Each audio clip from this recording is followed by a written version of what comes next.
Thank you very much. I'm so excited to be here.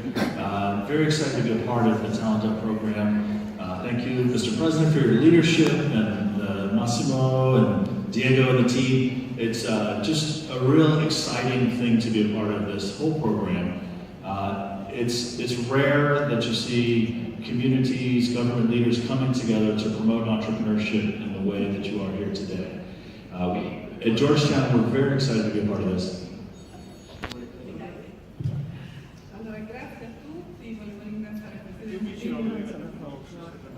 Mi sente? Allora, volevo ringraziare tutti per questo invito ad essere qui, volevo ringraziare il Presidente Vigliaro, Massimo e Diego, perché è molto raro un incontro del genere che è nato per unire le forze e promuovere l'impresa. So, entrepreneurs are so important to any community, any region, as we've heard already. These are the people who are solving problems, they're creating jobs, creating wealth.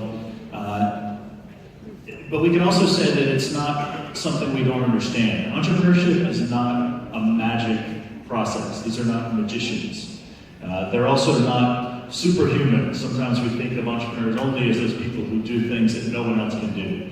And they're also not all white male technology businesses, venture capital, Silicon Valley. So there's a lot of things we know about entrepreneurship that do not just fit those simple stereotypes.